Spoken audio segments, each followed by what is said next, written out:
அலுவலகம் 9 மணி காலை ஏஎம் கொடுத்துருக்காங்க இல்லையா, காலை 9 மணிக்கு துவங்குது, 5:30க்கு மூடப்படுகிறது. இடையே உணவு இடைவேளை அரை மணி நேரம்.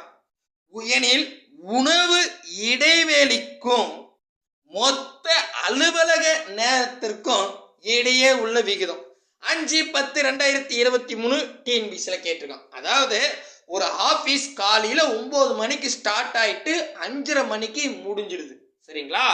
இதில் லஞ்ச் பிரேக் 30 நிமிஷம்.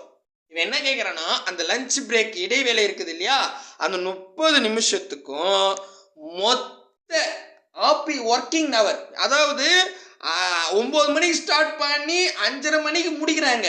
நடுவில் 30 நிமிஷம் ஒர்க்கு கிடையாது, சாப்பிட்ற பிரேக்கு. சரியா? அவன் கேட்கறது ஒர்க்கிங் ஹவர்ஸ். ஒர்க்கிங் ஹவர்ஸ்னா அந்த அரை மணி நேரம் கழிச்சிடணும்.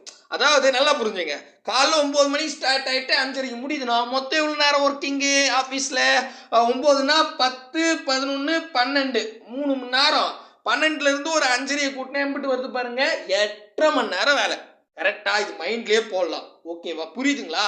காலையில் 9 மணிக்கு ஆரம்பித்து 5:30க்கு முடிக்கிறான்னா மொத்தம் எத்தனை மணி நேரம் அப்படின்னு கேட்டா 8.5 மணி நேரம் அப்படின்னு கிடைக்கும். கரெக்டா?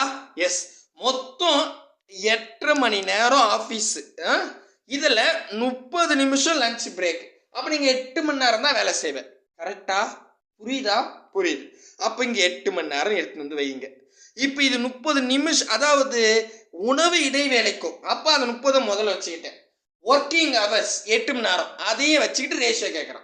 இப்போ இது ஹவரில் இருக்குது, இது 30 நிமிஷத்தில் இருக்குது. அப்போ நான் என்ன பண்ணோம், ஹவரை நிமிஷம் மாத்திரம், அதனால் டைரெக்டாக 60 பெருக்கிறேன். 8 கூட 60 பெருக்கிட்டா நிமிஷமா மாறிடும். ஓகேவா? இப்போ ரேஷியோ எடுக்கலாம். புரியுதா? நான் இப்படி எடுக்கிறேன் பாருங்க, நான் அதாவது பெருக்கலாம் போல இப்படியே வச்சுக்கிறேன். 0க்கு 0 கேன்சல்.